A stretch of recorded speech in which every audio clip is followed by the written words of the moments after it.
오늘의 말씀은 출애굽기 25장 23절부터 40절까지 말씀입니다. 너는 조각목으로 상을 만들되 길이는 2규빗, 너비는 1규빗, 높이는 1규빗 반이 되게 하고 순금으로 싸고 주위에 금테를 두르고 그 주위에 손바닥 넓이만한 턱을 만들고 그 턱 주위에 금으로 테를 만들고 그것을 위하여 금고리 넷을 만들어 그 네 발 위 네 모퉁이에 달되 턱 곁에 붙이라. 이는 상을 맬 채를 꿰을 곳이며 또 조각목으로 그 채를 만들고 금으로 싸라. 상을 이것으로 맬 것이니라. 너는 대접과 숟가락과 병과 붓는 잔을 만들되 순금으로 만들며 상 위에 진설병을 두어 항상 내 앞에 있게 할지니라. 너는 순금으로 등잔대를 쳐 만들되 그 밑판과 줄기와 잔과 꽃받침과 꽃을 한 덩이로 연결하고 가지 6을 등잔대 곁에서 나오게 하되 다른 3가지는 이쪽으로 나오고 다른 3가지는 저쪽으로 나오게 하며 이쪽 가지에 살굿꽃 형상의 잔셋과 꽃받침과 꽃이 있게 하고 저쪽 가지에도 살굿꽃 형상의 잔셋과 꽃받침과 꽃이 있게 하여 등잔대에서 나온 가지 6을 갖게 할지며 등잔대 줄기에는 살굿꽃 형상의 잔넷과 꽃받침과 꽃이 있게 하고 등잔대에서 나온 가지 6을 위하여 꽃받침이 있게 하되 2가지 아래에 한 꽃받침이 있어 줄기와 연결하며 또 2가지 아래에 한 꽃받침이 있어 줄기와 연결하며 또 2가지 아래에 한 꽃받침이 있어 줄기와 연결하게 하고 그 꽃받침과 가지를 줄기와 연결하여 전부를 순금으로 쳐 만들고 등잔 7을 만들어 그 위에 두어 앞을 비추게 하며 그 불 집게와 불똥 그릇도 순금으로 만들지니 등잔대와 이 모든 기구를 순금 1달란트로 만들되 너는 삼가 이 산에서 내게 보인 양식대로 할지니라. 네, 오늘 우리가 상당히 긴 본문을 읽었죠. 그리고 읽기는 읽었는데 이 말씀이 무슨 뜻일까 하고 좀 이해가 쉽지 않거나 또 어렵게 느껴지는 그런 부분도 있을 겁니다. 그런데 이번 주 한 주간 내내 이런 본문들이 계속 나올 겁니다. 무엇이냐면 하나님께서 지금 출애굽해서 광야에서 이동 생활을 하고 있는, 어디를 향해 나가고 있죠? 약속의 땅 가나안 땅을 향해서 나가고 있는 이 이스라엘 백성들에게 시내산에서 언약을 맺으시고, 그리고 하나님께서 이제 그 이스라엘 진중에 이스라엘 백성들과 함께 거하기를 원하시면서 성소, 곧 하나님을 만날 거룩한 곳, 그리고 회막, 이스라엘 백성들이 모여서 하나님께 제사를 드리고 경배를 드릴 그런 회막, 그리고 또 하나님의 거룩한 처소, 곧 성소는 성소인데 이 성소가 땅을 의미하는 개념도 있으니까 그때 그걸 구분하기 위해서 내 성소, 즉 천막 안에 하나님을 섬기는 그런 기물들을 두고 하나님을 섬기는 그러한 장소, 그리고 또 그 안쪽에 지성소, 하나님의 임재하심이 있는 곳이죠. 언약궤와 그 언약궤를 덮는 뚜껑의 그 속죄소, 이 언약궤가 존재하는 그곳, 그것을 지성소라고 하죠. 자, 이런 내용들을, 그래서 하나님의 성소를 어떻게 만들 것이며 또 하나님의 그 성소 안에서 하나님을 섬길 때에 사용하는 기물들은 또 어떻게 만들 것이며 그 재료는 무엇이며 또 모양과 크기와 이동수단과 이런 것들을 아주 상세하게 하나님께서 보여주시고 설명하시고 만들도록 지시하시는 그런 내용들이 이번 한 주간에 나오기 때문에 어찌 보면 너무 어렵고 어찌 보면 우리가 지금까지 잘 알지 못했던 내용들을 배울 수 있는 그런 좋은 시간이 될 수 있습니다. 어렵게 생각하면 한도 끝도 없고, 이 낯선 본문에서 내가 지금까지 발견하지 못한 그런 의미들, 가르침, 하나님의 뜻을 발견한다면 정말 사막 한가운데에서 오아시스를 발견한 것처럼, 또한 밭을 갈다가 보물을 발견한 것처럼 그런 기쁨을 얻을 수 있겠죠. 부담스럽고 어렵게 느끼기보다는 하나라도 좋으니까 그런 지금까지 알지 못했던 그 귀한 뜻과 의미와 감격스러운 보물을 발견하는 그런 이 한 주간 되기를 바랍니다. 제가 이렇게 말씀드리는 이유는 이 본문들이 저에게도 너무너무 어려운데 여러분들에게는 또 얼마나 어렵겠습니까? 그러다 보면 이 한 주간은 너무 어려운 말씀이니까 매일 예배를 좀 쉬어야겠다, 이런 마음, 이런 두려움을 가지실까봐 격려해드립니다. 그런데 오히려 내게 익숙하지 않고 어렵게 느껴지고 딱딱해 보이는 본문일수록 그 안에 하나님의 놀라운, 비밀스러운, 그러면서도 소중하고 나에게 감격을 주는 하나님의 말씀, 하나님의 뜻이 담겨 있을 수 있다 하는 그런 기대감을 가지고 이번 한 주도 우리가 매일 예배를 또 계속해 나가기를 바랍니다. 자, 오늘의 이 본문에는 무엇이 등장하냐면 진설병 상과 등잔대를 만드는 내용이 등장합니다. 즉 하나님께서 진설병을 올려놓는 진설병 상을 이렇게 만들어라.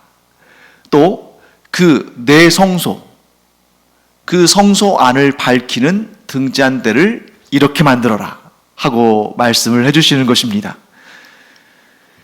자, 성소라고 했을 때 사실 이 성소라는 단어는 거룩한 곳, 그러니까 어쩌면 이 회막이 위치한 그 땅까지도 전부 성소라고 할 수 있기 때문에 이런 일종의 천막 안에 있는 거룩한 장소는 내 성소라고 말하는 것이 좀 혼란을 피할 수가 있겠죠. 그래서 내 성소, 혹은 성소라고 해도 됩니다.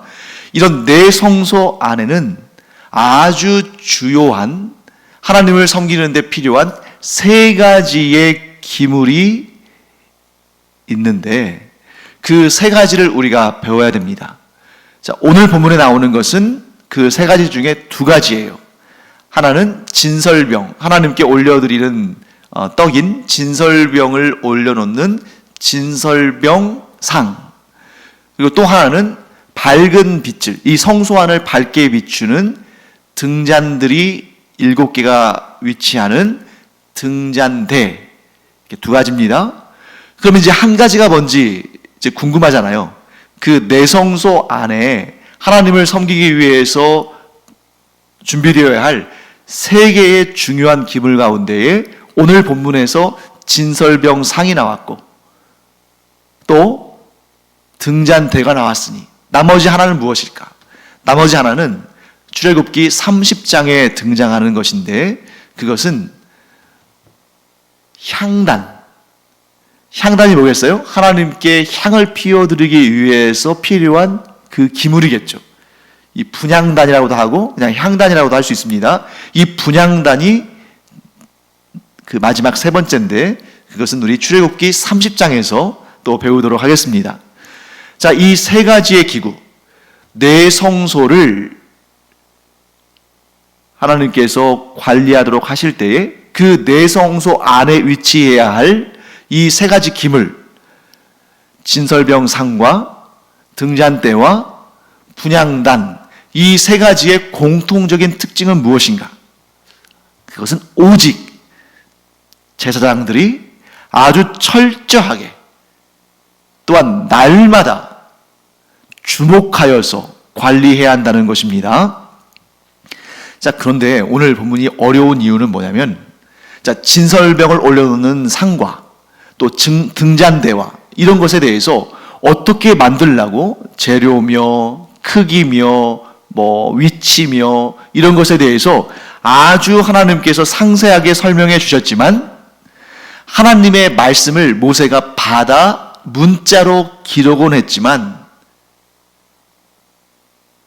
그 기물들에 대해서, 곧 진설병 상에 대해서, 또 등잔대에 대해서 그것을 그림으로나 설계도로 묘사한 것은 존재하지 않기 때문에 이 문자에 의지해서 우리가 상상을 할 수밖에 없다는 것입니다.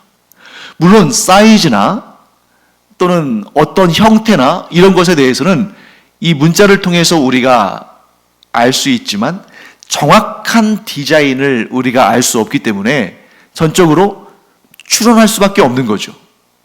만약에 오늘날 고고학적 발견을 통해서 이 진설병 상이나 또 이 등잔대가 발굴이 되거나 혹은 그것에 대한 그림이나 설계도가 발견이 되면 이렇게 생겼구나 하는 것을 우리가 정확히 알 수 있지만 하나님께서 성막이나 성전과 관련된 모든 것들을 다 거둬가셨기 때문에 오늘날 남아있지가 않습니다. 그러니까 우리가 문자를 통해서만 그 형상을, 그 모양을 추론해야 되기 때문에 이게 어지간히 어려운 일이 아니죠.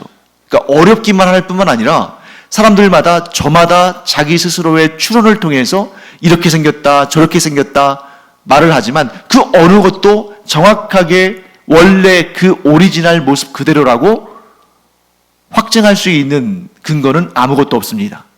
그런데 이 문제가 우리에게만 해당하는 것이 아니라 우리는 사실 성소나 회막이나 성전과는 별로 그렇게 중요성을 느끼지는 않죠. 왜냐하면 우리는 예수 그리스도를 믿는 믿음으로 구원을 받았고 진정한 성전은 우리 주님께서 계시는 곳, 임재하시는 곳, 우리의 믿음이 주님을 향해서 나아가는 곳, 이런 곳이라는 의미이기 때문에 어디든 성전일 수 있고 어디든 회막일 수 있습니다.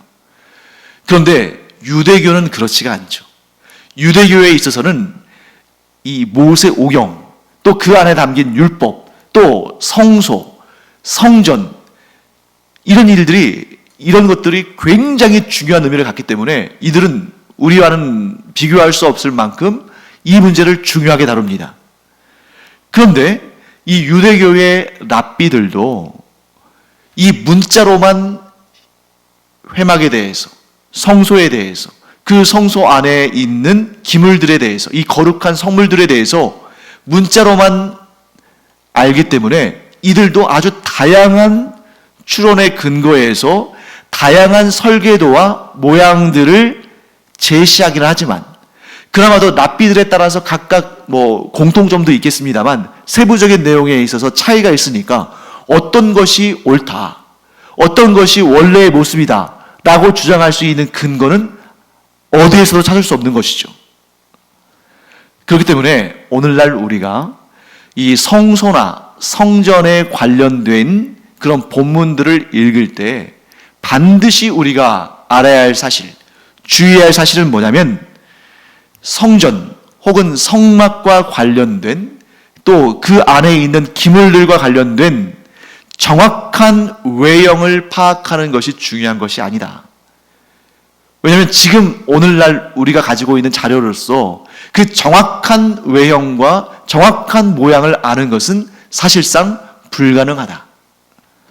그렇기 때문에 그 기물들의 정확한 모양과 모습을 우리가 이것이다 라고 확정하고 주장하는 것이 중요한 것이 아니라 그 성막과 성전의 의미, 또 그 성막과 성전에서 사용되어진 그 성스러운 기물들에 담긴 의미를 파악하는 것이 중요하다. 외형이 아니라 그 안에 담긴 의미를 파악하는 것이 가장 중요하다. 자, 이런 관점에서 이번 주의 본문들을 우리가 살펴보도록 하겠습니다. 자, 먼저 우리 진설병 상에 대해서 살펴볼까요? 진설병 상은 아주 간단하게 정리하면 이렇게 정의할 수 있습니다. 하나님께 올려드려지는 거룩한 떡인 진설병을 올려놓는 상이다. 이 정도만 알아도 굉장히 우리가 많은 것을 아는 거예요. 그런데 이 진설병 상은 어디에 위치하는가? 자, 오늘 본문은 성소의 북편에 위치한다 라고 말씀하고 있습니다. 자, 여기서 성소는 바깥쪽 이 성막의 뜰을 빼고 회막이라는 이 천막 안에, 즉 실내 공간에 위치한 성소이기 때문에 이것을 지성소와 구별해서 내성소라고 말할 수 있습니다. 또 바깥에 있는 성막 뜰과 구별해서 내자를 썼고, 지성소와 구별해서 성소라고 말했기 때문에 내성소로 우리가 말하는 거예요. 자, 이 내성소의 북편에 있다. 그런데 오늘날 우리가 일반적으로 어떻게 생각하기 쉽냐면, 우리는 위쪽을, 그러니까 어떤 종이를 놓고 지도를 그린다면 오늘날 대부분의 지도가 위쪽이 북쪽이잖아요. 그러니까 우리가 성막에 대한 지도를 머릿속으로 그린다면 당연히 지성소가 가장 중요한 것이니까 지성소를 맨 위에 두려고 할 것이고, 그러다 보면 지성소를 어떻게 해요? 북쪽으로 그리기가 쉽죠. 그래서 지성소가 북쪽에 있으면 성소 북편에 있다. 그러면 이 진설병상이 마치 맨 위에 존재하는 것처럼 그렇게 생각할 수 있는데 그게 아닙니다. 자, 기본부터 출발해 볼게요. 성막을 우리가 지도로 그린다면 성막의 입구, 즉 사람들이 이 거룩한 성막으로, 이 회막으로 들어올 때 그 입구가 어느 쪽을 향해 있냐면 동쪽을 향하고 있습니다. 동쪽. 성막의 입구는 동쪽에 있다. 그러면 성막의 가장 중요한 부분인 지성소는 어디에 있을까? 그 입구로부터 가장 먼 곳에 있겠죠. 입구에서부터 가장 먼 곳. 그러니까 여러분들이 이 화면을 통해 보시려면 이쪽이 동쪽이라고 봐야겠네요. 예, 제 손과는 반대일 테니까. 이 동쪽에 회막, 곧 성막의 입구가 있습니다. 그러면 가장 중요한 지성소는 그 반대편인 서쪽에 있겠죠. 그러면 진설병상은 어느 쪽에 있어요? 북쪽에 있는 것입니다. 그래서 우리가 이것을 돌려서 가장 중요한 지성소를 향해 서 있는 걸로 여긴다면 진설병상은 북쪽에 있기 때문에 지성소를 향하여서 서 있는 사람의 입장에서는 오른쪽에 있는 거예요. 그걸 아시겠습니까? 자, 이런 거죠. 지성소가 이렇게 있습니다.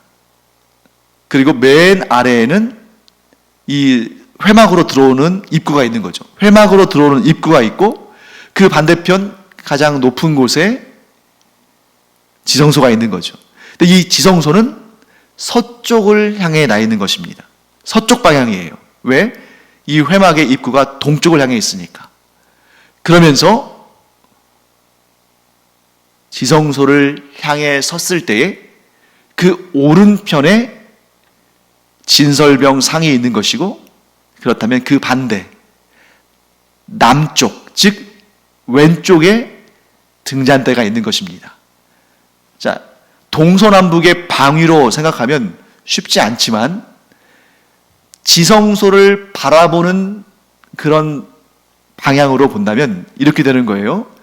지성소가 맨 위에 있다면 입구는 맨 아래에 있고, 지성소를 바라보는 관점에서 본다면 그 지성소를 향해 섰을 때에 오른쪽에 진설병상이 있고 왼쪽에 등잔대, 곧 등잔 7개를 올려놓은 등잔대가 있다. 이렇게 이해하시면 되겠습니다.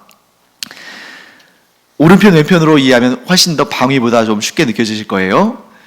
그 진설병상에는 4가지의 기구가 올라갑니다. 어떤 기구냐면 대접과 숟가락, 그리고 병과 잔. 자, 대접은 왜 필요한 거겠어요? 진설병, 곧 하나님께 올려드려지는 그 진설병이 그 위에 올라가는 것이고, 숟가락은 그 진설병을 떠서 올리고 떠서 내리는 그런 용도로 사용되는 것입니다. 그런데 병과 잔은 왜 필요한가? 자, 병과 잔은 기본적으로 무엇을 위해서 존재하는 것입니까? 액체죠. 그래서 나중에 이제 하나님께 드려지는 제사에 대해서 쭉 설명이 되겠습니다만, 제사 가운데 전제라는 게 있어요. 전제는 액체로 드려지는 제사고 주로 포도주가 드려졌죠. 그러니까 진설병 상 위에 진설병이라는 떡, 곧 빵이 올려 드려질 때에 그것과 함께 포도주와 같은 그러한 전제물이 올라갔다 하는 것을 알 수 있겠죠. 자, 진설병은 12개가 한 세트로 올라갑니다. 안식일, 매 안식일마다 새로 만든 진설병 12개를 올려드려요. 그리고 안식일이 바뀔 때 그 올려드려졌던 오래된 진설병을 내리고 새 진설병을 올리는 것입니다. 그러면 이 물린, 이 진설병상에서 내려온 이 진설병은 어떻게 되는가? 하나님께서 그것을 드시는 것이 아니잖아요. 하나님께서는 그 마음을 받으시는 것이고 이 물질로서의 진설병은 남아있지 않겠습니까? 그래서 그렇게 해서 물린 오래된 진설병은 아론과 그의 자손들, 곧 제사장들이 이 12개의 진설병을 받아서 먹습니다. 그러니까 일주일 지난 진설병을 먹는 거죠. 그러니까 우리가 여기서 알 수 있는 게 있죠.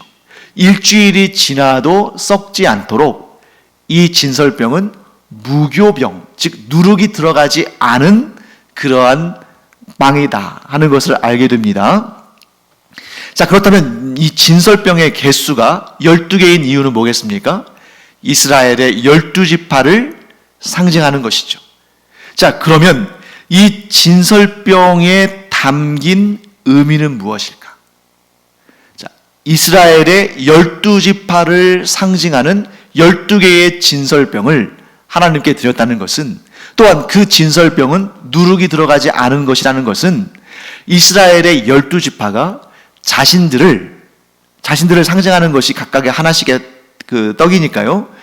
자신들을 누룩이 섞이지 않은 성결한, 곧 하나님의 백성들이 자신들을 거룩하고 성결한 몸으로 하나님께 올려드린다는 것을 의미한다.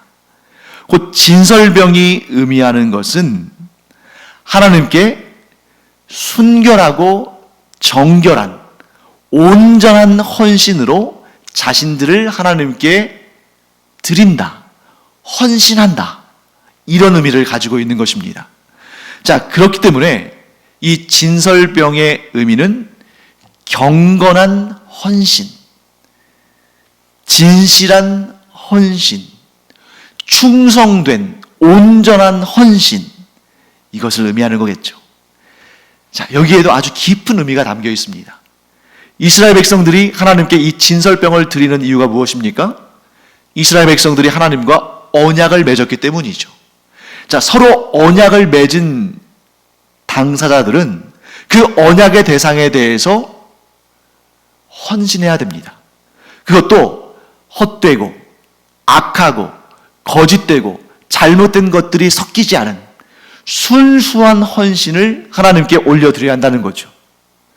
그런데 이것은 하나님의 백성들이 주인이신 하나님께 이러한 정결한, 성결한, 충성된 헌신을 드리는 것만으로 끝나는 것이 아니라 그 언약의 당사자이신 하나님께서도 그 언약의 대상인 하나님의 백성들에게 헌신을 하시는 것도 포함이 되어 있는 겁니다. 왜냐하면 언약은 쌍방간에 이루어지는 것이지 어느 한편의 일방적인 것이 아니기 때문이죠.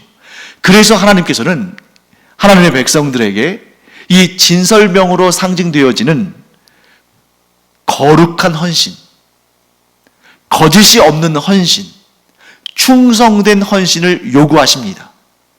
그러면 하나님 편에서는 하나님의 백성들에게 무엇을 주시는가? 하나님의 헌신, 하나님의 거룩한 헌신을 주신다는 거죠. 그러면 하나님의 그 헌신은 무엇인가?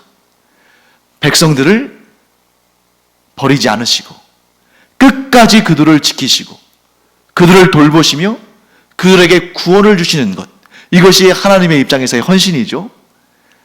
그러면 이 하나님의 헌신이 어떻게 하나님의 백성들에게, 하나님의 택함받은 백성들에게 성취되었는가? 자, 구약에서는 하나님께서 이스라엘 백성들에게 탁월한 하나님의 택함받은 백성의 지위를 주시고 그들을 지켜주시고 그들을 인도하셨죠. 하지만 그 언약이, 이 시내산의 언약이 이스라엘 백성들의 불신앙으로 깨져버렸습니다. 하지만 하나님께서는 그 시내산 언약과는 비교할 수 없는 영원한 언약을 이루셨는데, 그게 뭐예요? 하나님께서 하나님의 택하신 백성들에게 주시는 영원한 헌신, 그것은 바로 하나님의 독생자 예수 그리스도를 하나님의 택하신 자들에게 보내신 것, 그것이 곧 하나님의 그 영원한 헌신의 결정체인 것입니다. 그래서 예수님께서 이 땅에 오셨을 때에 우리에게 뭐라고 말씀하시냐면, 나는 생명의 떡이다, 이렇게 말씀하셨죠. 자, 나는 생명의 떡이다 했을 때에 이 유대의 율법과 성막과 성전에 이 담긴 하나님의 명령, 하나님의 뜻, 하나님의 의미를 아는 자들은 당장에 예수님께서 나는 생명의 떡이다 했을 때에 이 진설병으로 대표되어지는 하나님의 백성들과 하나님 사이에 이 언약을 떠올렸을 겁니다. 그래서 우리가 뭘 알 수 있어요? 진설병의 의미는 하나님과 하나님 백성 사이의 언약과 그 언약에 대한 순결하고 충성된 헌신을 의미한다 하는 것을 우리가 알 수 있습니다. 자, 그 다음에 우리 등잔대에 대해서도 살펴볼까요? 등잔대. 자, 진설병 상에 올려지는 진설병은 생명의 떡이다 라고 우리가 말한다면, 이 등잔대 위에 올려지는 등잔불은 생명의 빛이다 하고 우리가 해석할 수가 있습니다. 진설병 상의 맞은편에 등잔대가 있었으니까 위치로 따진다면 진설병 상은 북쪽에 위치하고 등잔대는 남쪽에 위치합니다.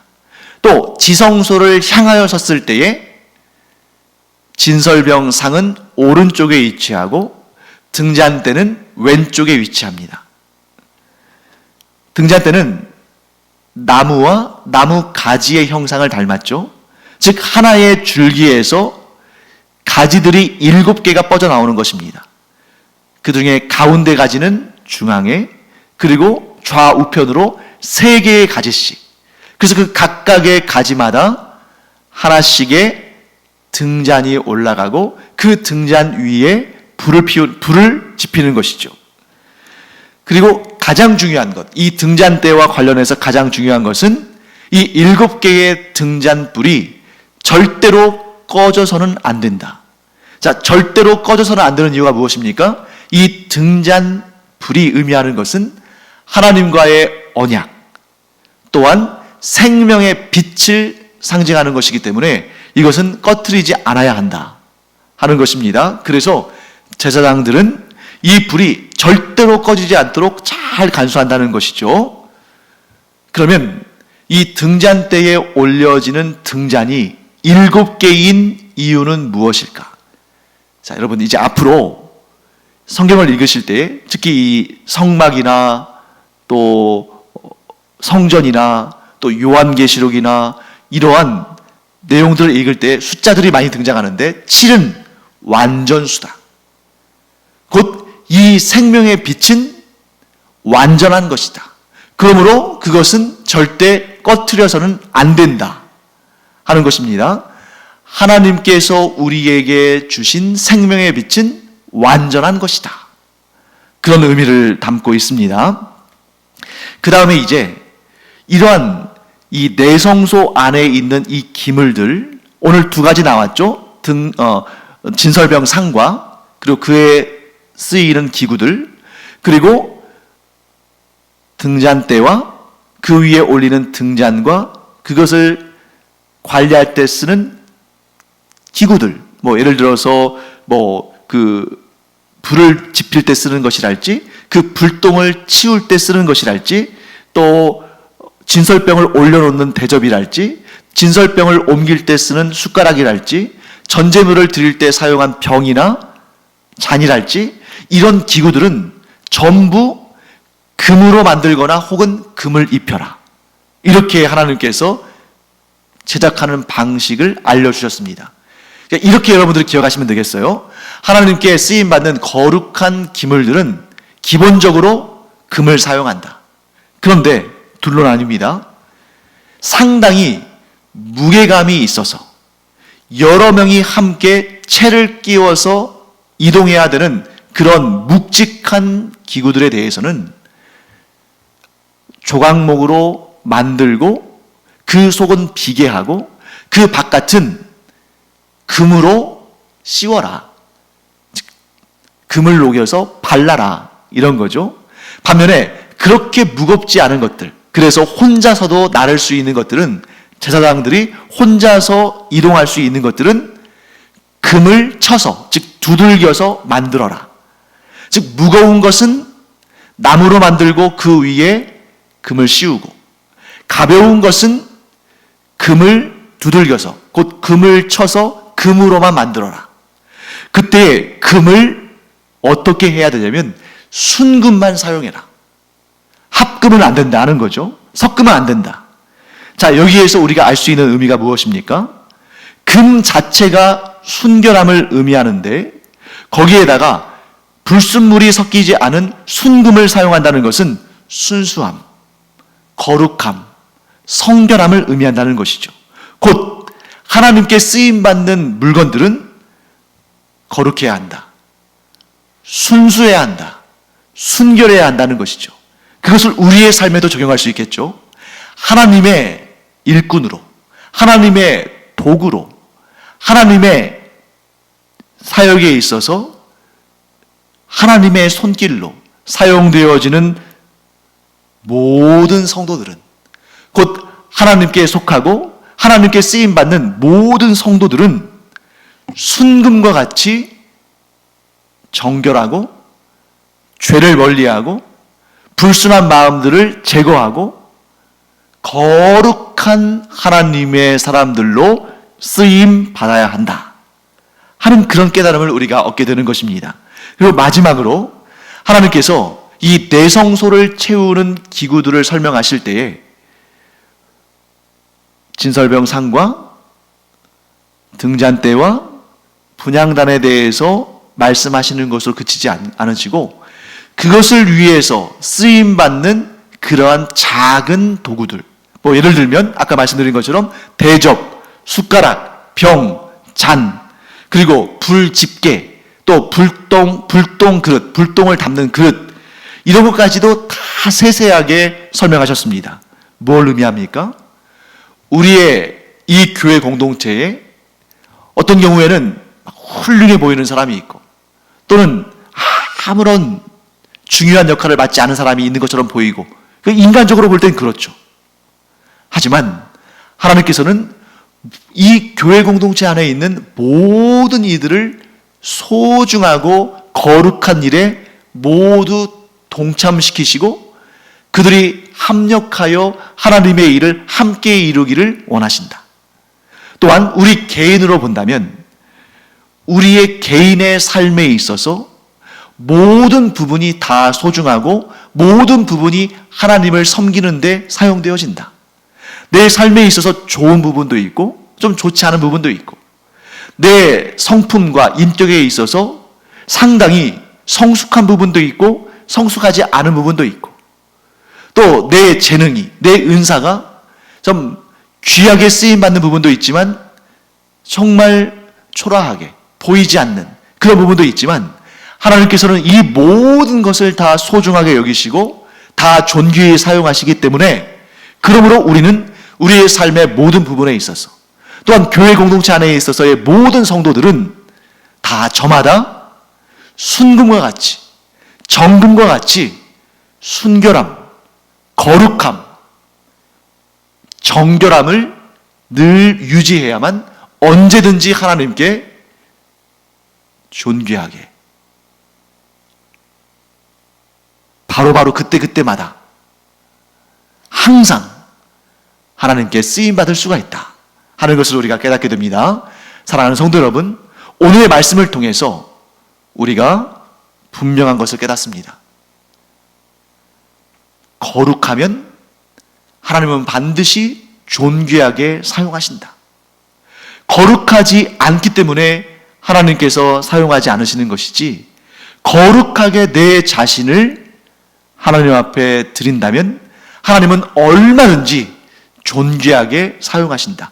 그러므로 우리가 하나님께 쓰임받기 위해서 가장 주의할 부분은 내가 얼마나 능력이 있고 내가 얼마나 실력을 인정받고 내가 얼마나 많은 것을 드리고 이런 것이 아니라 내가 얼마나 정결하고 거룩하게 내 자신을 준비시켜 놓느냐, 이것이 가장 중요하다. 그렇게 거룩하고 정결하게 자기 자신을, 자기의 마음과 자기의 몸을 이렇게 준비해 놓은 자는 반드시 하나님께 존귀하게 쓰임받는다 하는 것을 꼭 기억하시기 바랍니다. 기도하겠습니다. 하나님께서는 거룩하고 정결하게 준비된 인생을 반드시 하나님의 일에 존귀하게 사용하시는 줄 믿습니다. 그러므로 저희가 언제든 하나님께 쓰임받을 수 있도록 저희의 몸과 마음을 정결하고 거룩하게 준비해 놓는 그런 주의 종들 되게 하여 주시옵소서. 감사드리며 예수님의 이름으로 축복하며 기도합니다. 아멘.